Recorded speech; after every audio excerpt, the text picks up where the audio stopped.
So yeah, I'm Aiven O'Leary. I'm the general manager and head joint maker at Haynes. So what I'm going to do is kind of bring a portion of the workshop to you. If you ever do get a chance to get out to Massachusetts and visit any of the flute makers, it's really cool, and everything that we do is as detailed and detailed as this. It's just that this is the most easily transportable. Also, generally, this is how handmade headbands are made. This is not necessarily unique to Haynes. While the cuts are different, maybe certain tools are different. Generally, more or less, you're going to see the parts of head joint today and how we kind of go about it. Also, as I'm talking, if you have any questions, flag me down. There will be portions where I'm actually cutting, and I want you to talk to me while I do this, because otherwise you're just going to listen to me scream. Okay. All right. So the parts of the head joint, they're fairly simple. Kind of the simplest part of the flute, right? You've got a tube. First, get a riser. Or it's a crown dome. Actually, it's a crown dome. All right. So this is how we actually buy our tubes. This is just silver. It's cylindrical, so it's the same up here as it is down here. And what we do is we force a steel rod or arbor through it to get this. All right, so it grows, but also if you take a look, you can see that it's a lot smaller at the top and a lot the same. A lot, right? But it's still not the right length. Right? So we've got 3 different lengths of tube. So it has to grow to this point. We're going to place where the hole will be, and then we'll cut the head joint to shape. It's actually like this, if that makes sense. We cut from the bottom and the top. Okay? You can pass these around. All right. It's another part. Lip plate. Yes. So lip plates start off looking like this. They're very, very thin pieces of silver or gold, and they're actually punched into this shape, something similar to this. Okay? Literally a machine will punch it into shape. We'll sand, there's a little bit of rough on here, we'll sand it off, we'll cut that off. Okay? What's the next part? Yeah. Who can tell me, does anyone know what a riser is, or how it's made? Does anyone know about? It's kind of the middle on the inside of the tone hole. Yeah, it actually raises the lip plate from the tube, right? Which hence the word riser. It's a casting. Does anyone know what castings are? Yeah, it's basically like a super fancy silver jar. So the metal itself is heated up, poured into a mold, and then these come out. Just like that. Super simple. There you go. So what happens is we're soldering the riser to the lip plate, the punched out lip plate, and then we're taking that assembly and soldering it onto the tube. And then we're cutting off the extra lip plate, and that's where I come in. So that, yes. Can you remind us what soldering means? Oh, soldering. Does anyone else know what it is? Go ahead. Okay, so like a soldered tone hole, like you're placing it on Yes. and like molding it to it, I guess. Almost. And then it's like welding it to it, basically. It's basically almost like a metal glue. It's really the best way to describe it. We heat it up and it adheres to both sides, either the riser and the lip plate or the riser and the tube, right? And then as it cools, it becomes solid, and then they're stuck there. So it's just like, yeah, exactly, yes. And I used to take a jewelry class in high school, but do you use like the little torches to like Like no, we use big torches. or big torches? Well, because in flute making, there are different temperature solders. Yes, depending exactly. on, so layers, because what you don't want to do is do fine work that is the same temperature heat as the foundation of the flute you've already put together, because some things will start falling off. Right, so if we used a solder so we're going to solder the lip plate to the riser together first, right? And we have to use a different temperature solder to take that assembly and solder it to the tube, otherwise the lip plate would just fall off. Does that make sense? I have a question. Yeah. So which is this the upside? Or Yes. Okay. Okay, so my tools. I have a mirror on a stick. I have the most I don't know. I have a mirror and a stick. My tools are super simple. They're probably the simplest in the shop. This is a steel scraper. This is what I'm going to actually carve the hole with. I have an angle gauge. So when I'm cutting this, I'm going to have to put a very specific angle in the front and back wall. If it is too far out, it's going to feel murky. You're not going to be able to get those low notes. It's going to be too far away. If it's too far in, then it's going to be too bright, too touchy, almost like a sports car that you're not used to driving that takes too much gas too fast, right? It's crazy if you really think about it, because that means every single person in this room could feel if I was off like a thousandth of an inch. You know, so and you're going to get more of that soon. So what I do is I get this and I actually carve the shape into the hedge right. Right now it's pretty rough. Okay, so what I'm going to do next is have you guys. I'm going to need. Yeah, I'm going to need 2 volunteers. You and you. Okay, nothing personal, because actually I'm going to need all of the rest of you to use your ears as best as possible. Okay, all right. So this is a hedge right that's come to me, like I haven't. This is just raw. Right? You first.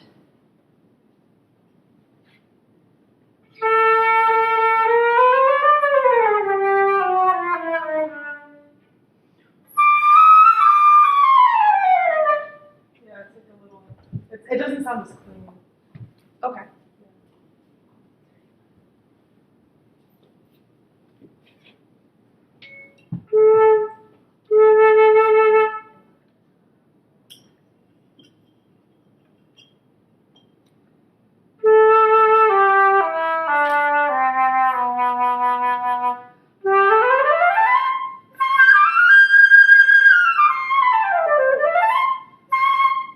Okay, how does it feel up there on top? The top felt a little like airier or like stuffier. Not as nice as the bottom. Yeah. This is the bottom. What did everybody hear in their sound? So you've all heard them both play this week, right? Do they sound like themselves? They both sounded really edgy. Edgy? Like extra edgy. Okay. Like I don't know how much. Like Yeah, like no. the sound was really really sharp. Like Okay. not sharp, Right, but yeah. No, like, sure. Okay, all right. You're not going to hurt my feelings, because I actually haven't done my part of the job yet. So it's all good. You can let me have it. All right. So, so what I would do next is I would carve the shape and the size. So the size has to be. These are calipers. It's like a fancy ruler.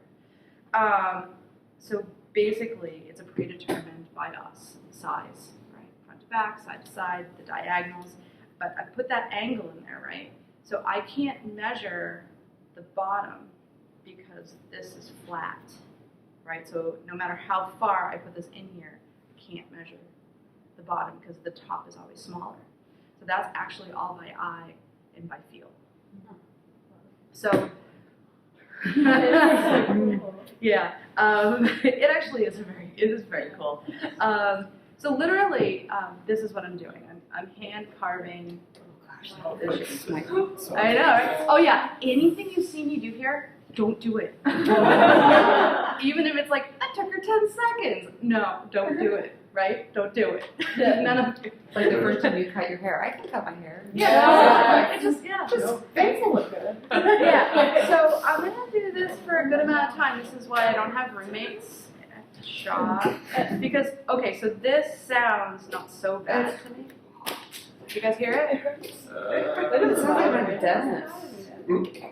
Yeah, it's a whole. I didn't expect it to sound like that. Yeah, well, Yeah. that's silver. So as some of you have stopped by and talked to me about the different metals and the risers, silver is pretty soft, does what I want it to do. 14 karat gold will sound a little harder. It'll sound crunchier when I do it.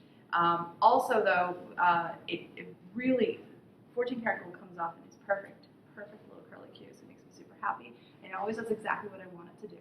Silver sometimes fights back. Yes. Oh, sorry. Yeah. Today we were talking about different golds, and you said white gold was particularly hard to cut. Yeah, it's very hard to cut. I'd actually rather cut a platinum riser than 18 karat white gold. It's very, very hard, but it's also unpredictable. It will do things that I don't expect it to do. Platinum is unforgiving. So if I do something to platinum, cut too far on one edge or something like that, and usually if I like cut, you know, if I cut too much on this edge, I can just kind of straighten it out. But platinum, it'll be there forever. Like it takes a long time. So everything I do is actually super slow. Yes. Do you do the same thing of carving to the riser? It is the riser. Yeah. So I am cutting the riser. Yeah. So I'll do very, very little to the lip plate, and very, very little to the tube because these are very thin. Right? That's super thin, and then you know that this is probably 16 thousandths of an inch, right? This is where the bulk of my work will be. That's pretty tall.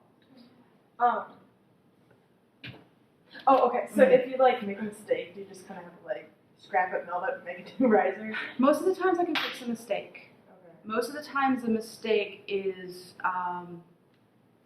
very small because, like I said, I'm taking very, very small steps every step of the way.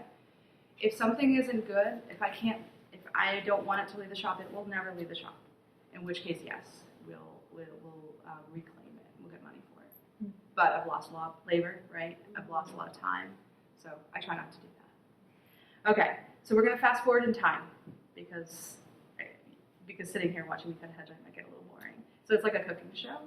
Put this, I put this one in the oven and I take this one out. So this one, I have the size and shape cut in. Angles there, right? There are a few steps along the way that the next steps I haven't taken, but this is the bulk of what I do, okay? The bulk of the time, I should say. Okay, and my same volunteers. Does everyone remember what they heard last time? Do you want to hear it again? Or are you good? Got it? Okay. Line it up however you want it.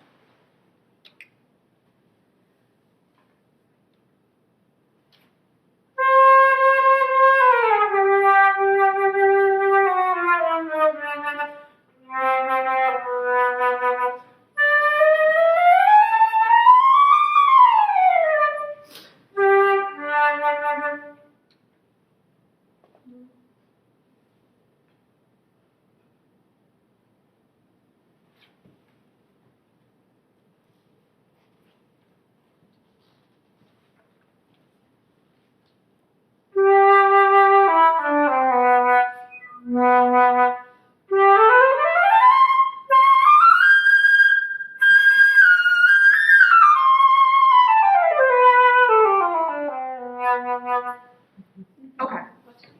Yeah. Oh, so there's just more depth to the voices. Yeah. Yeah, yes. There's way more ease in just letting it feel. Yeah, this is a lot bigger. It's a lot easier. It's a lot bigger now, so I've cut this hole quite a bit. Right? So but again, we're talking thousandths of an inch, but still, comparatively, it's big now. It's the size it should be. It's the size that you will get out there on the tables. It's exactly what I was aiming for. Okay, so how did it feel? It's more responsive. Responsive. Is there anything else you'd want from it still? The high register for me, I felt didn't exactly represent myself. Sure. It might have been just missing like just a little fun. I heard that. I heard that. I mean, I haven't heard you play out, but yes, you're right. Is anyone else hearing this? I thought it had a clearer, sweeter sound. Mm-hmm. Okay, let's make it better. 'Cause I don't want you guys to like it like this. I want to finish my job. All right, so now I'm going to do undercutting. So what undercutting is if you look at your hedge, right, it's generally, there's like overcutting on it, right? There's like a beveled edge into the lip plate. So there's a mirror image of that on the bottom. So I'm basically cutting the rough edges off so that it can slide into the tube. So your air can kind of blend, right? Up. You can get it as close as you want. This one is going to be the harder one to see. The overcutting you'll see more, but come on in close. So I'm literally just going in and cutting this off. And this is when you can ask me questions. Are you making it smoother? Yes. Yeah. You don't have to worry. I'm a professional. Oh, I know. It's just like easy. I've never seen this done before. No, not many people. Yeah. Sure, you can have some. How long did it take for you to like master this? Oh, I'm still working on it. Like how many little hours or whatever does it take to make a small drum? That depends, an hour to 5. It depends on the metal, yeah. So when so it took me a while. So I studied flute. I went to Ithaca College for my undergraduate degree and Indiana University for my master's. And that only got me to the beginning of where my ears needed to be for this. And my ears were pretty good coming out of there. But so what happened is I ended up taking a job as a flute maker, and none of the other jobs at the flute makers didn't like kind of gelled with me. A lot of it felt like sitting on a bench and kind of like, I didn't want to do it. Like it wasn't for me. But the master head joint maker heard me play and thought that this might be a good shot for me. Might actually be good at it, and I never looked back. The second I started cutting head joints, like the satisfaction of just cutting the metal itself was super cool. I mean, that was just like the playing, like I'm just cutting metal, that's neat. But the fact that I was hand carving sound was what really kind of hooked me in. So in terms of how long it took me, I would say in order to get my hands doing what they needed to do, about a year. But my ears, I wasn't let go, like as a let fly as an independent head maker for another 6 years or so. Wow. Yeah. I'm a bassoonist, Yes. a contra bassoonist, but Yeah. what you are doing is you are reed making. Right. Yes. Yeah.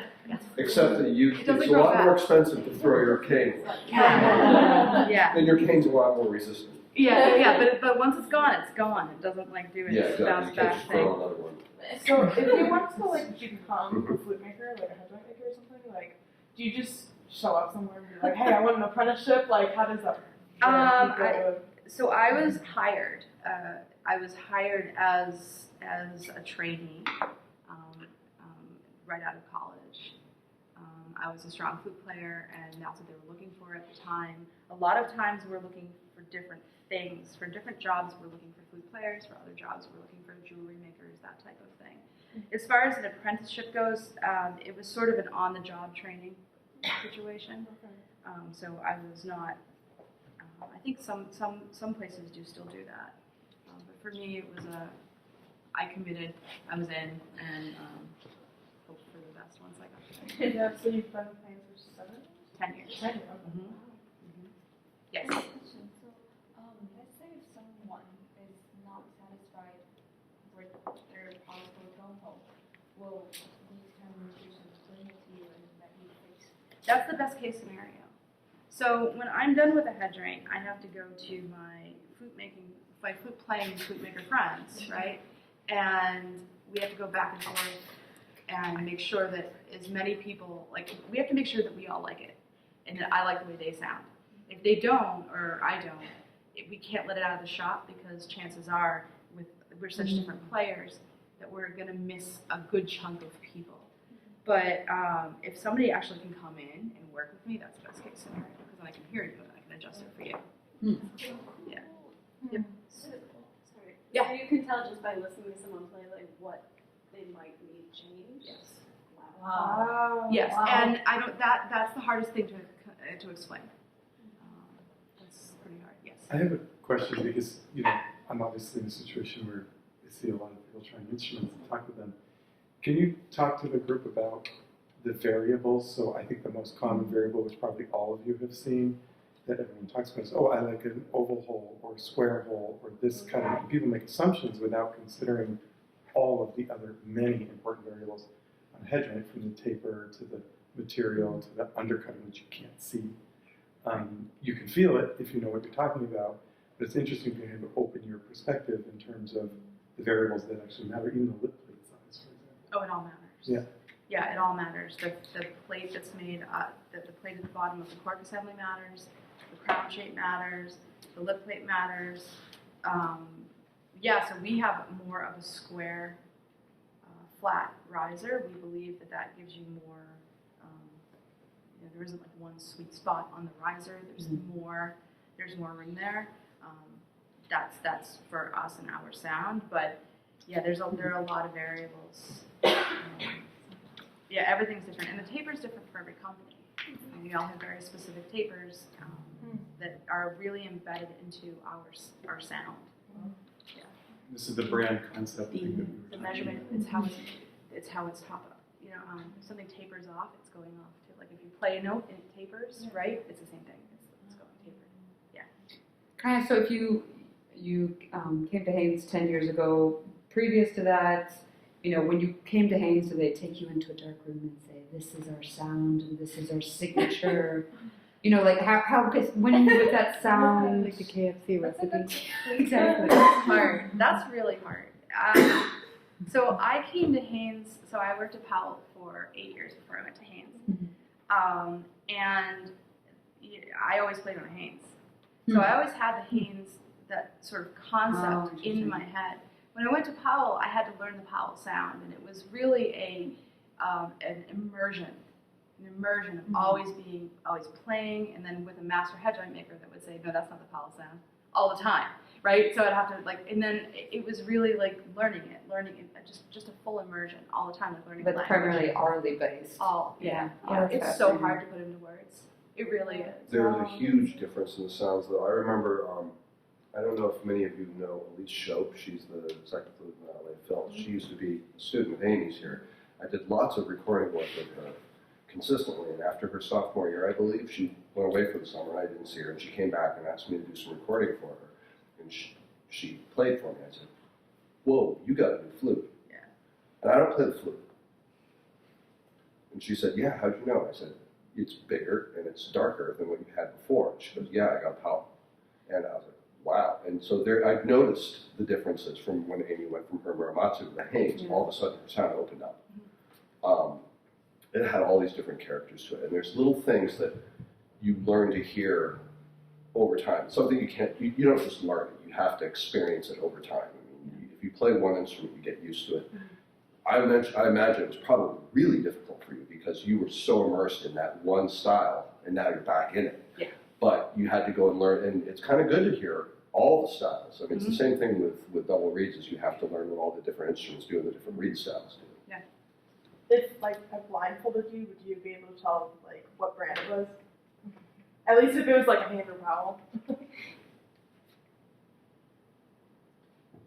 It's a tricky question. It's a tricky question because so many people, but so many people play differently too.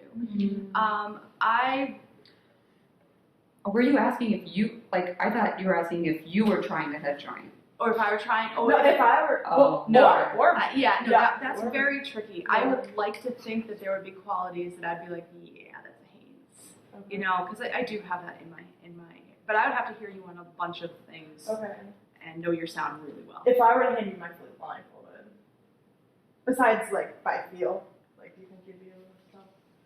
If it was a Haynes, Yeah, if it was a Haynes or not. probably. I like to think so. Can we quiz you again? No. No, I'm jet lagged. No.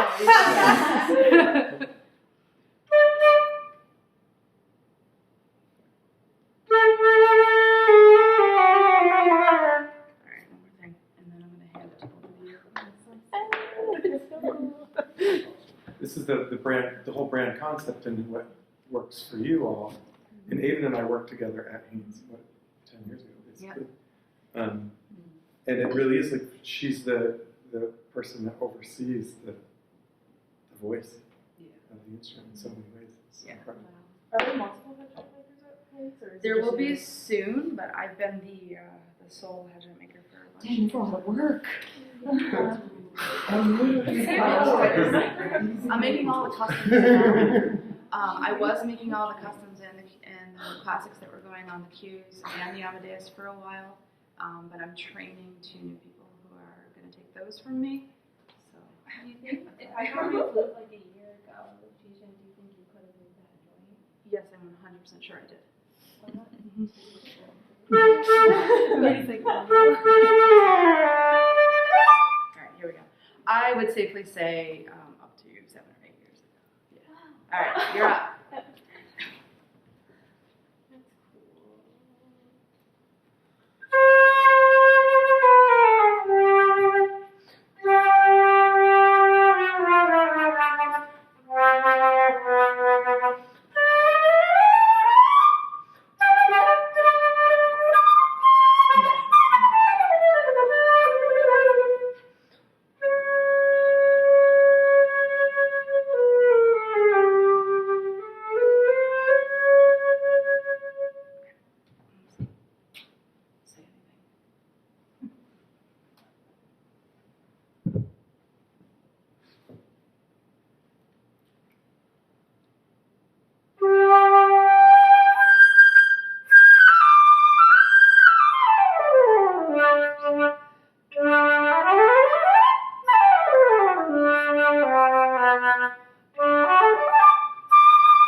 first initial thoughts? You go. Yeah, I think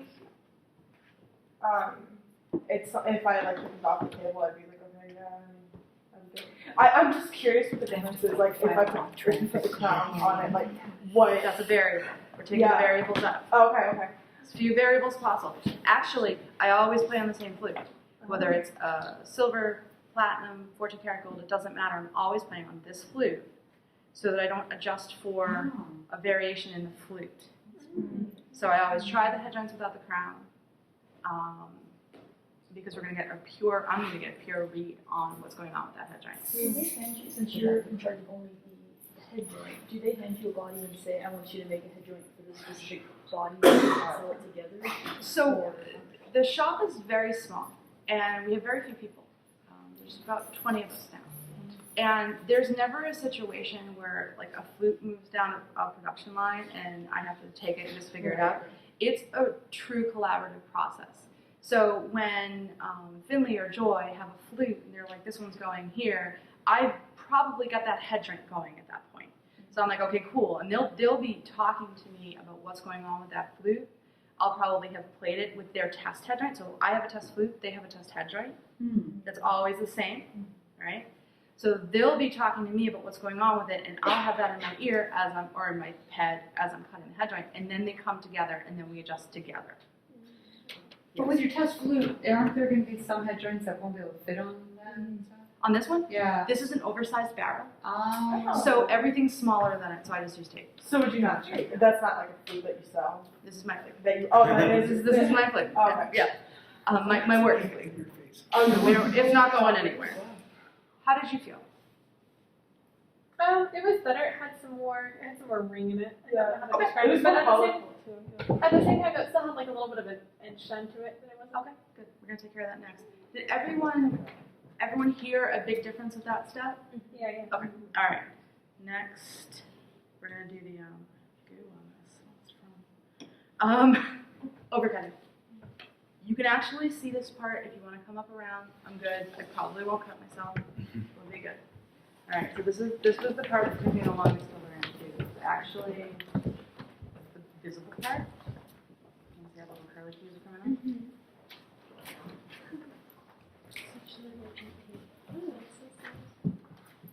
Yeah. First started doing this, did you feel like mistakes were expensive? Like, how did they have you practice? Like when you were first starting, they had to give you a head joint to try something, and did you feel like a lot of pressure? No, I don't care. No, see, that's the thing. There's an element of no fear. I had to just kind of go for it, and it's mistakes are the only way that you can learn how far you can go. Cool. I've done everything. I've actually like cut through a riser completely until there was a hole. I've filed right through a lip plate before until I saw a riser. Like I've made all the mistakes. I've also cut thousands of head joints.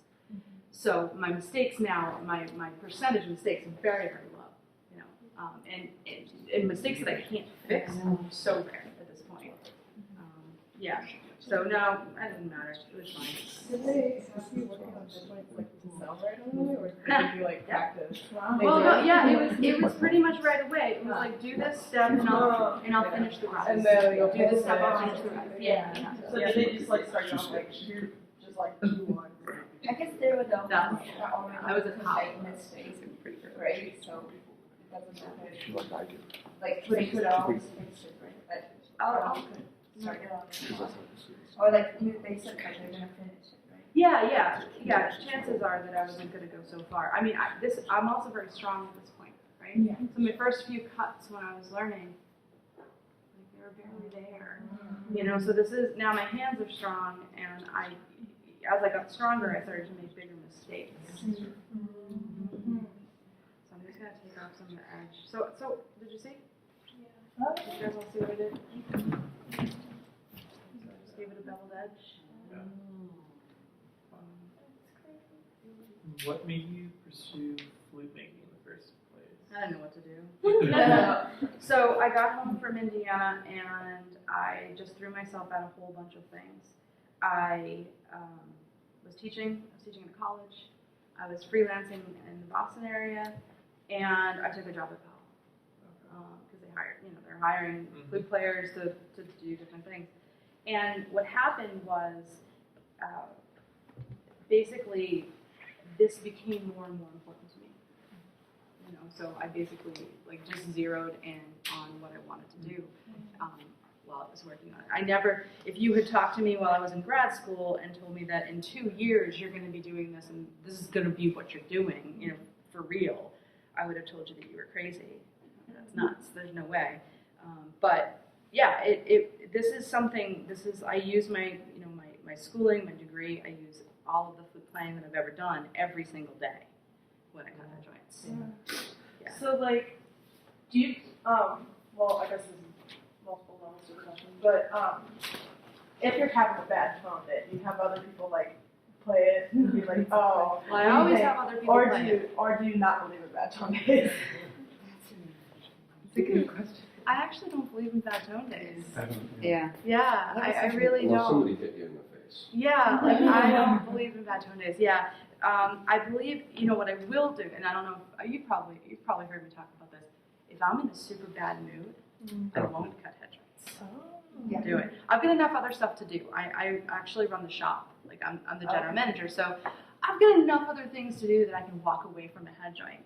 Sometimes a head joint that's fighting back a little bit, nothing will put me in a bad mood faster. So I won't finish that head joint that day because nobody's going to want that. Good for you. That's really great. Yeah, but bad tone. What? Baking cookies and love. Happy head joint makers. Yep. There's this lovely relationship she has with the head joint, just take a minute and breathe, and you and I will fight later. I for sure talk to them. Yeah. Like a little No, just a little bit of a back and forth. Too far. You were trying to cut all these holes to make it as much how it fits the aesthetic as possible, and you have different people play it. And I wonder, because everyone does have different embouchure, so then it can sound different on different people. So is that how the concept of different companies, it's essentially finding what this brand does to a person? It's more like you finding what your own character is in which company. Does that make sense? I think so. And then you find your true character through one company. It's not like, oh, this is what. So This is where Adam comes in. Yeah. This is where Adam comes in. So we're trying to catch as many and all playing types as we possibly can with the two styles that we have right now. And we know, but when push comes to shove, there's a flute for you somewhere. And if it's a Haynes or a Brandon or a Powell or whatever, it's all about matching your personality with the flute. And that's where people like Adam and his amazing ears can help you. But also, it's an interesting thing because the brand concepts evolve over time. Of course, they're sales companies. They make things. They can be making chairs. They have to sell a certain amount, every month to meet their goals. And of course, those expectations are set reasonably. But for example, take all the flutes of the Haynes and Powells, the commercial models and things, and even into the late 70s, early 80s, where a lot of the flute strawberry pads didn't exist yet, and they didn't know what to do about head joint making. Right. Like how it's evolved so quickly. Right. So a lot of those flutes were 014 thickness silver tubes because the felt pads were not as responsive and the head joints were stuffy. Right. Now if you put a modern head joint on an old flute like that that's been over all the strawberry pads, it's like the fire alarm brightness. Yeah. Right? Yep. Let's see if it worked.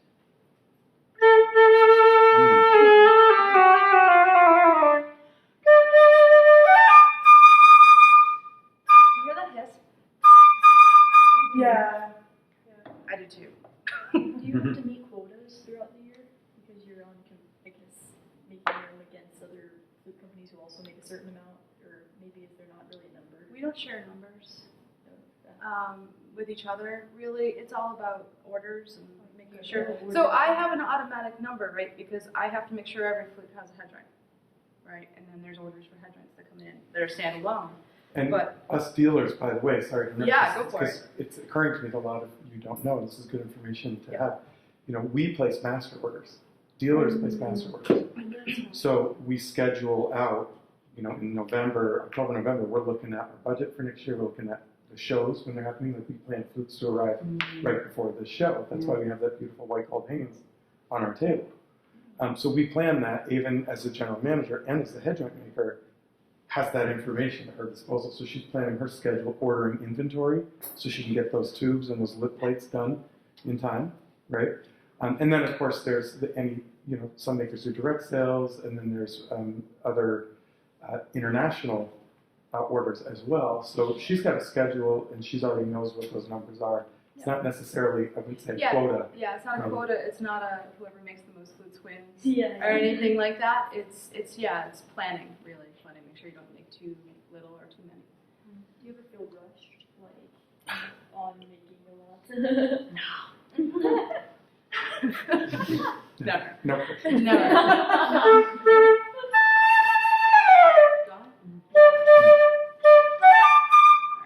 Wow, your sound is amazing. Thank you. Do you still like perform? Not as much as I'd like to, but I have to practice all the time. Yeah. You know, because I have to be able to push head joints. Yeah. My job's really big now, so I've had to whittle down my playing. Yeah.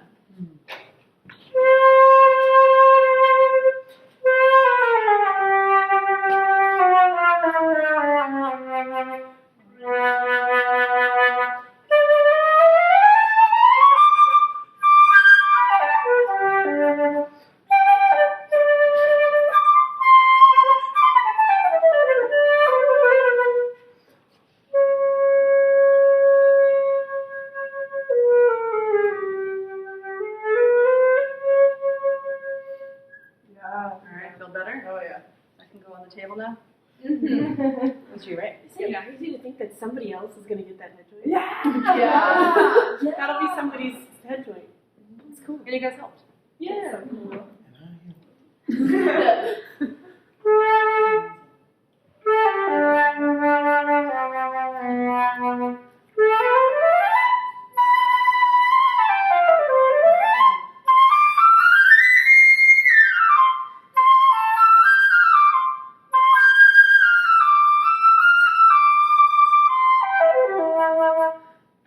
Are you happy with the bottom?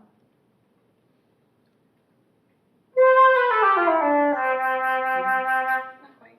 Okay, final thing. So the next part of my job, this is where I'd play it. I wouldn't have played it at all those steps. Well, The next step is that final adjustment, and so I bring it to other people and they play it. And okay, she's happy. I had no problem with the bottom. She's not happy with the bottom, and this is where it gets tricky. This is where I can get greedy with it, right? If I keep going for the best head joint in the world, I could very easily scrap it. And then at this point, I'm doing it with 1200 sandpaper, which feels like basically notebook paper. Head joint makers do live on the edge all the time. That's pretty much for sure. It's interesting because you were asking about, Aiven's experience with understanding all the different brands and everything, and what we being kind of the bridge between you and the maker, what we know we count on Aiven for is to absolutely stand by that Haynes concept, so that it is a voice that anytime I talk to a client, I know, and we're in regular communication, we talk all the time, to make sure that what's coming out and we're hearing how people are responding. You don't know this, but when you come to at least our table and you're trying Haynes products, I'm listening to everything you're saying. We talk about it. Yeah, we do. We do. Yep. Cool.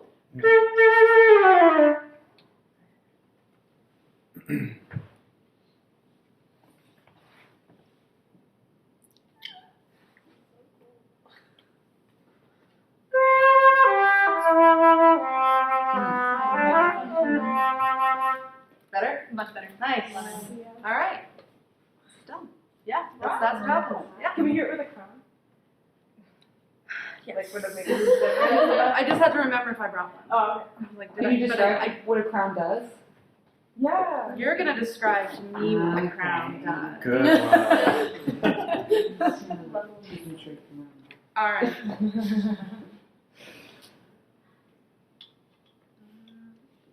Play it one more time without the crown.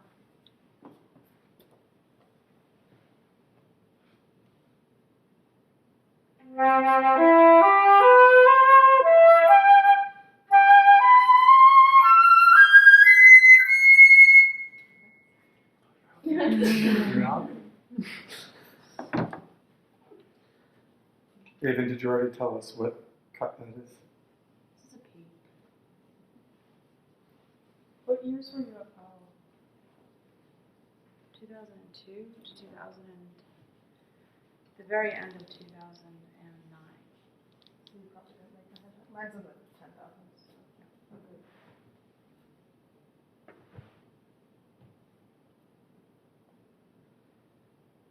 All